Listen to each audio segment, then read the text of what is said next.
అతి చెడైనొస్తే మాత్రం పెద్దవారు ఇంటికెళ్లడం పద్ధతి అని చెప్పి పంపించాల్సింది పోయి హారతులు అద్దుతున్నావా? హారతులు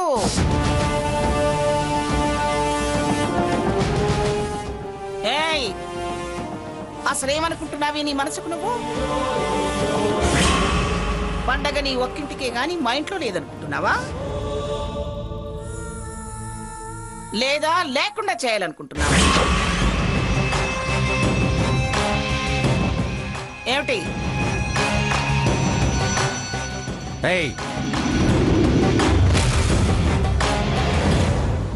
ఏమిటే జంగం దేవరలా కేకలో? అసలు వీళ్ళని ఇల్లు ఖాళీ చేయండి అనే అధికారం నీకెక్కడిదే?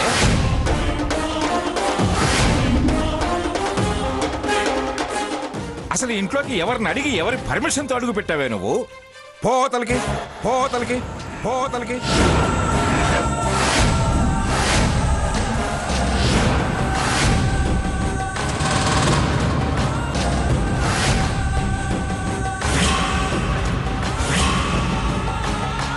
సావిత్రి, దాన్ని వెళ్ళమని చెప్పండి.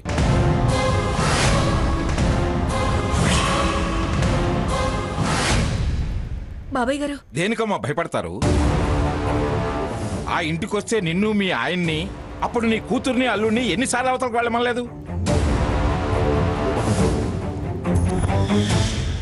నిన్న కాక మొన్న వీళ్ళు హనీమూన్కు పోయేటప్పుడు కూడా అంది కదా.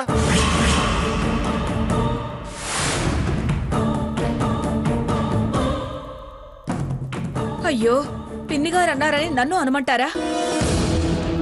నా కూతుళ్ళ అత్తరిల్లు అదేనండి.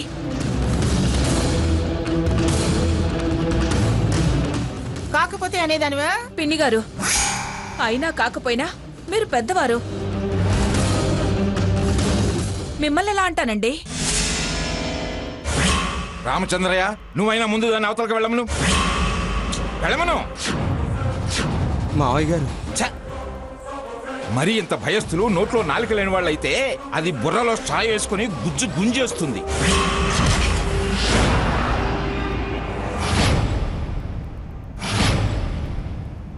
ఏయ్, ఎందుకు వచ్చావే? అసలు నేను ఉన్న దగ్గరికి ఎందుకు వచ్చావు?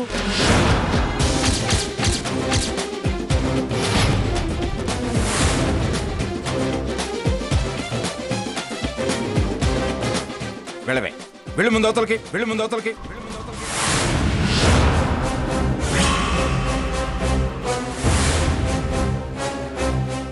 అది నీ ఇల్లన్నావు, రావద్దన్నావు. గెస్ట్ హౌస్ పెత్తనం నీదన్నావు, తాళాలు వేయించావు. మరి ఇక్కడికి ఎందుకు వచ్చావే? ఇది నా ఇల్లే.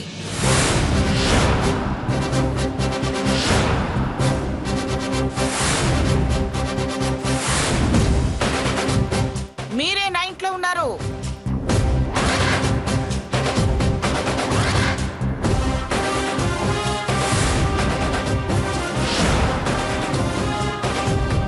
నేను నా ఇంటికే వచ్చాను.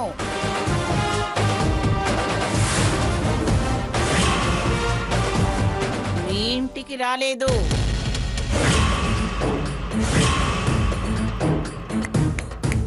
నేను తలుచుకుంటే ఈ క్షణం ఈ ఇల్లు ఖాళీ చేయించగలను.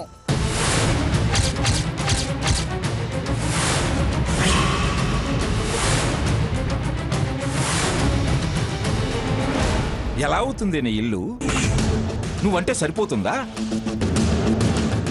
ఇది సేతిల్లు. నేననడం కాదు, మీ పక్కన నిల్చుందే దాన్ని అడగండి. నా మనవరాలు అని నన్ను కాదని మరీ వచ్చారుగా, దాన్ని చెప్పమనండి. ఇది నా ఇల్లో కాదో మీకే తెలుస్తుంది. చెప్పవే సీత. ఈ ఇంటి మీద అప్పిచ్చారు, అంతవరకు నిజం.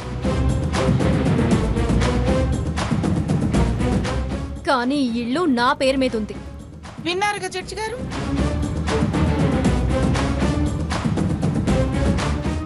అప్పిచ్చాను అంటే అది నా కుదవ కొట్లో ఉన్నట్టు. అర్థమైందా మీకు? మీరే అన్నారు ఇంటి ముందు మంగమ్మ నిలయం అని ఉండొచ్చు, కానీ ఇల్లు నా పేరు మీద ఉంది అని. అలాగే ఇల్లు దాని పేరు మీద ఉండొచ్చు, కానీ హక్కు మాత్రం నాకుంది.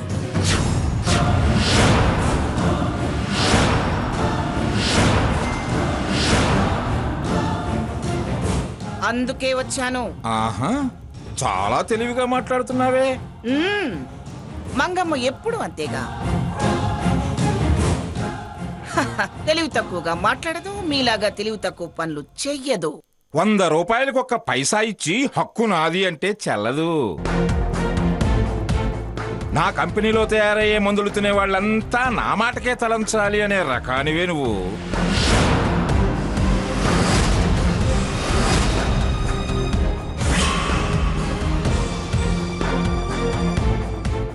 ప్రభుత్వానిది కాకపోతే ఇస్రోలో కూడా పైసా వాటా పెట్టాను, అంగారక గ్రహం కూడా నాదే అంటావే నువ్వు.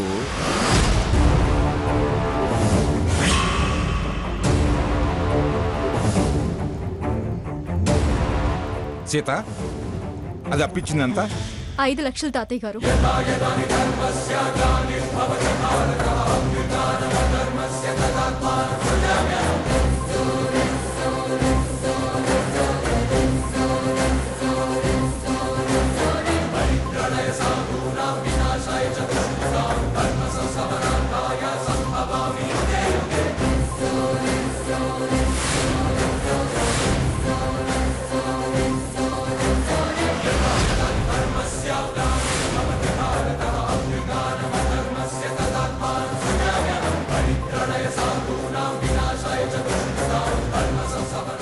ఇదిగో 5 లక్షలకి 10 లక్షల చెక్కు రాసి నీ మొహాన పడేస్తున్నాను.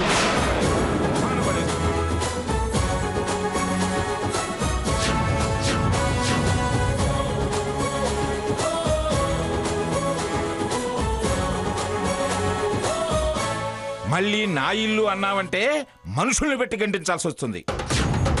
తాతయ్య, దూరకో దూరకో దూరకో.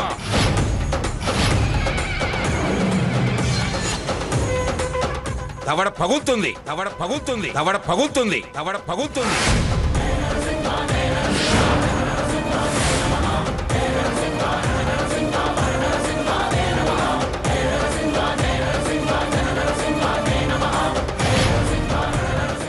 ఏంట్రా, ఇది ఇప్పుడు నా ఇల్లు.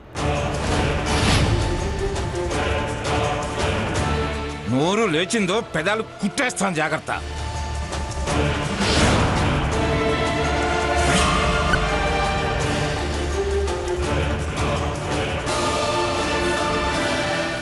ఏమిటి తెగరెచ్చిపోతున్నారు? రెచ్చగొట్టావు కాబట్టి. నీ హెచ్చరికలకు భయపడాల్సిన అవసరం లేదు కాబట్టి.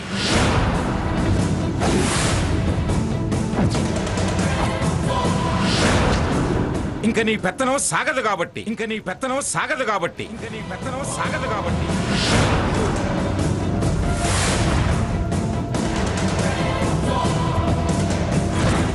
చెక్కు మొహాన కొట్టగానే ఇల్లు మీద అయిపోతుందా? డబ్బు అడ్డం వేస్తేనే నీదైనప్పుడు నీది నీ మొహాన కొట్టాక కూడా ఇంకా మాది కాకుండా నీదవుతుందా? వెనక్కి తిరిగి మర్యాద కాపాడుకోండి. అనవసరంగా గొడవ పెద్దది చేసుకోకండి. ఆవేశాలకు పోయి శత్రుత్వం పెంచుకోకండి. ఆ తర్వాత బాధపడాల్సి వస్తుంది. మంచితనంతో మర్యాదగా ఇంటికొచ్చి మీ విలువ కాపాడుకోండి. చిపా, నీతో ఇంకా మంచి ఏమిటే? వీళ్ళని గెటౌట్ అన్నప్పుడే నీ మంచితనం ఏమిటో తెలిసింది. సీత మీద దొంగతనం నింద వేయడంతోనే నీ మంచి ఏమిటో అర్థమైంది.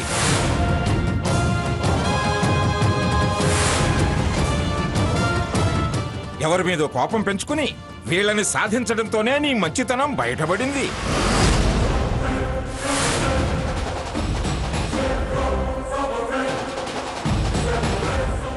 ఇంట్లో చోటు లేదన్నావు, గెస్ట్ హౌస్కి వెళితే అక్కడ స్థానం లేదన్నావు. ఇంకే మంచి అవసరం లేదే.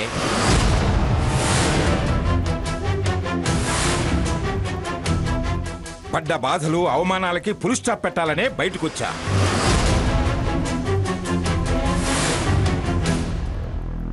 నువ్వు అవసరం లేదు, నీ మంచి అవసరం లేదు.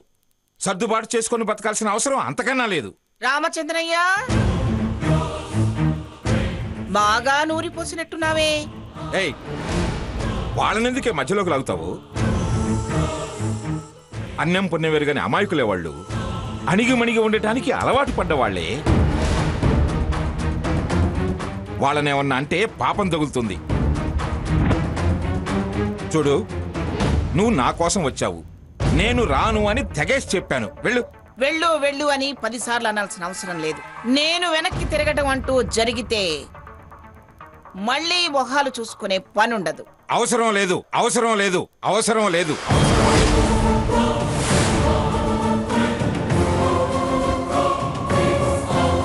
ఎవరి మొహాలు వాళ్ళు అద్దంలో చూసుకోవచ్చు.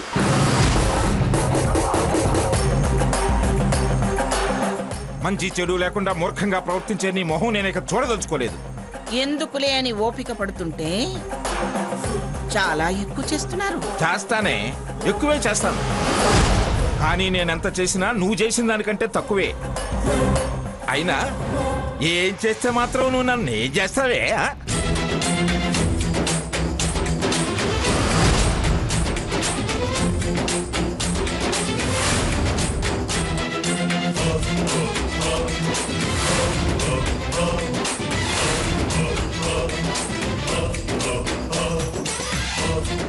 ఏమిటి మీరు రావటం, వాళ్ళు ఆపటం? నాటకాలు ఆడుతున్నారా? బాగా రిహార్సల్స్ వేసినట్టున్నారు.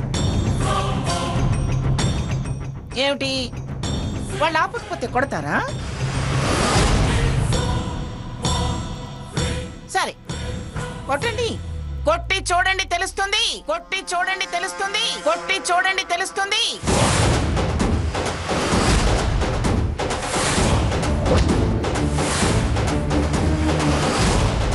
చచ్చా, నేనేం నీలా సంస్కారం లేనివాడిని కాదని మీరు చేసుకోవడానికి. రెచ్చగొట్టి ఆ తప్పు చేసేలా చేయకు. అయినా నీకు ఇక్కడ ఏం పని? ఏదో బెదిరిద్దామని వచ్చావు, సమాధానం దొరికిందిగా. ఇంకా ఎందుకే ఎదురుగా ఉండి మాట వేస్ట్ చేయటం? బాగా ఆవేశంలో ఉన్నారని టైం ఇచ్చి చూద్దామని ఆగా. ఆలోచించుకొని ఆవేశం తగ్గాక నాలుగు ఖర్చుకుంటారేమోనని ఆగాను. అవసరమైతే తలైనా నరుక్కుంటాను గాని ఇక నీ విషయంలో నాలుగు ఖర్చుకోవడం మాత్రం జరగదు.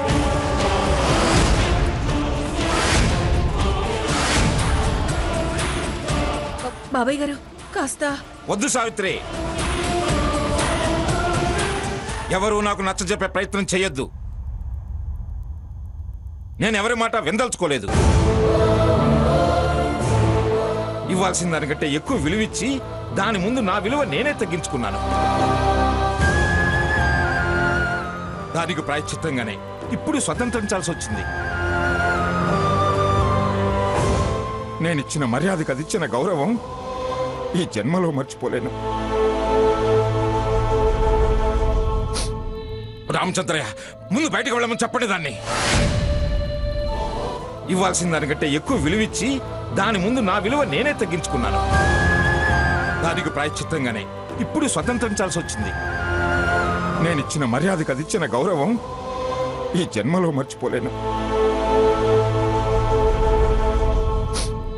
రామచంద్రయ్య, ముందు బయటకు వెళ్ళమని చెప్పండి. దాన్ని ఏది చెప్పమనండి, చూస్తా. వెళ్ళమని ఆయన అనటం కాదు, పండక్కి ఒక్కళ్ళున్నే పిలిచి నన్నెందుకు పిలవలేదు అని నేను అడుగుతున్నా. ఏం సమాధానం చెప్తారో చెప్పమనండి. రై పోరా, పిలిచినప్పుడు ఎప్పుడు వాళ్ళ ముద్దు ముచ్చట్లు తీరేలా నడుచుకున్నారా? నువ్వు గొడవ చేసి వెళ్ళటమేగా. అలాంటి నిన్ను ఇంకెలా పిలుస్తారా వాళ్ళు? ఇప్పుడు ఇది నా ఇల్లు, నా పర్మిషన్ లేకుండా పిలిచే ప్రసక్తే లేదు. ఒకవేళ వాళ్ళు మర్యాద ఇచ్చి పిలిచినా నిన్ను నేను లోపలికి రానిచ్చే ప్రశ్నే లేదు. నేను వచ్చే ముందే చెప్పా, మర్యాద ఇచ్చి మంచితనంతో మీరు నన్ను వాళ్ళని లోపలికి పిలిచేదాకా తిరిగి ఆ గుమ్మం తొక్కే ప్రసక్తే లేదు అని. చూడండి పిఠాపురం మంగమ్మ గారు, ఈ ఇల్లు ఖాళీ చేయిద్దామని వచ్చారు కదా, ఇప్పుడు ఈ ఇల్లు నాదైంది. అది ఆ ఇల్లు కూడా నా సొంతం చేసుకుంటా, మిమ్మల్ని ఖాళీ చేయిస్తా, అది జరగని పని. ఆ భ్రమల్ని తొలగిస్తా, కలలు కనకండి. ఏది కలో ఏది నిజమో అర్థమయ్యేలా చేస్తా. నువ్వెప్పుడో చేయటం కాదు, నేను ఇప్పుడే వీళ్ళ కళ్ళు తెరిపిస్తా. ఏంటి, నన్ను అల్లుడు అనుకుంటున్నారా లేదా? మర్యాద ఇచ్చి నన్ను లోపలికి రమ్మని పిలుస్తారా లేదా? రేయ్, అల్లుడనే మర్యాదిచ్చే కాళ్ళు కడిగి కన్యాదానం చేశారా? కానీ నువ్వు ఆ మర్యాదను నిలుపుకోలేదు, పిచ్చెక్కిన వాళ్ళ ప్రవర్తించావు. ఇంకా నీకు మర్యాద ఎలా ఇస్తారా? ఆ మాట చెప్పాల్సింది వీళ్ళు. ఇప్పుడు ఇది నా ఇల్లు, నా పెద్ద మనవడు రఘురామికి నేనిస్తున్నాను. వాణ్ణి అన్నగా అంగీకరించు, చేసిన తప్పులకి క్షమాపణ అడుగు. అప్పుడు అది వాడికి ఇష్టమైతే రానిస్తాడు. అడ్డమైన వాళ్ళకి క్షమాపణలు చెప్పాల్సిన అవసరం నాకు లేదు. ఇదే ఈ పొగరేరా నీ విలువ తగ్గించింది, అల్లుడుగా చెప్పుకోవడానికి కూడా అసహ్యం కలిగించింది. ఏంటండి అలా మాట్లాడతారు? మీకు ఏమన్నా ఉండొచ్చు, కానీ మాకు వారు అల్లుడేగా. మీ పంతాల కోసం మా బంధుత్వాల్ని తెంచి పారేస్తారా? అసలు మా ఇల్లు మీ ఇష్టం వచ్చినట్టు మీదంటే మీదని మీరు మీ సొంతం చేసేసుకొని మా ఇంట్లో మమ్మల్ని పరాయి వాళ్ళని చేసేస్తారే? సభాష్ సావిత్రి, చాలా బాగా మాట్లాడావు. బంధుత్వాల్ని తెంచి పారేస్తారా?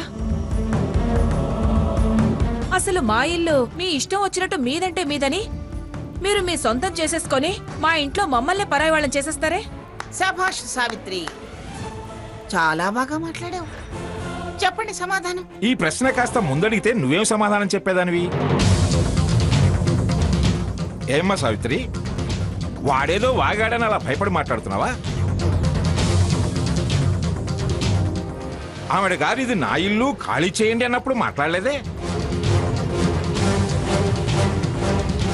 5 లక్షలు ఇచ్చిన దానికి భయపడి నోరు మెదపందానివి, 10 లక్షలిచ్చి ఇది నా ఇల్లు అంటే నా మీద విరుచుకుపడతావే. చూడండి మంగమ్మ గారు, ఇందాక నాటకాలు రిహార్సల్స్ అన్నావే, అందులో ప్రాక్టీస్ చేసిన డైలాగ్స్ ఇవన్నీ. ఎలా ఉంది డ్రామా? బాబాయ్ గారు, ఎందుకండి మమ్మల్ని ఇలా మధ్యలో ఇరికించి నలిగిపోయేలా చేస్తారో? చూడండి అమ్మా, మాకు మా ఇద్దరు కూతుళ్ళు సమానమే, అలాగే అల్లుళ్ళు సమానమే. ఏం రామచంద్రయ్య, చాలా అతి తెలివి ప్రదర్శిస్తున్నావు. పిలవరా అని నా మనవడు అడిగాడే అనుకో. మర్యాదగా పిలవడానికి మీకు మనసొప్పలేదా? మీరు సమానమే అనగానే చక్కలు గుద్దుకుంటూ లోపలికి వస్తామనుకున్నారా? చూడు రామచంద్రయ్య, ఈ ఇల్లు నాది నాది అని అవతలి ఈ పెద్ద మనిషి గుండెలు కొట్టుకుంటున్నాడు. ముందు ఈ ఇల్లు మీదనిపించుకోవాలనుకుంటే ఆయన నా మొహాన విసిరిన చెక్కు నీ మొహాన విసురుతాను. నువ్వు ఆయన మొఖాన అదే విసురుతావో లేక నీ సొంత సొమ్ము విసురుతావో విసురుకో. తీసుకో.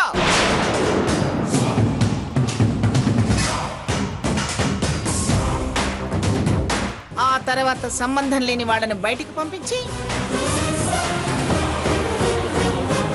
నా మనవణ్ణి పిలువు. అప్పుడు ఆలోచించి నిర్ణయం తీసుకుంటాను. ఎందుకమ్మా మీ ఇద్దరూ మమ్మల్ని ఇలా పరీక్షలు పెడతారు? మీరే ఎవరిదో తేల్చుకొని మార్చుకోండి, మేమే బయటికి వెళతాం. పిచ్చి రామచంద్రయ్య, అదేదో ఎత్తేసి 4 పిచ్చి మాటలు మాట్లాడగానే అలా బెంబేలెత్తుతావేంటి? దాని గజకర్ణ గోకర్ణ టక్కు టమార విద్యలు ఈ మాయల పకీరు ముందు సాగవు. మిమ్మల్ని ఆ ఇంట్లో నుంచి కూడా ఖాళీ చేయించేదాకా నేను ఇక్కడే ఉండి మిగిలిన శుభకార్యాలు జరిపించి ఇది వీళ్ళకి అప్పగించి సీతా రఘురామల్ని ఆ ఇంటికి తీసుకొచ్చి కాపురం పెట్టిస్తా. ఇందాకే చెప్పాను కలలు కనద్దని. నేను తేల్చే చెప్పానుగా, వెళ్ళండి.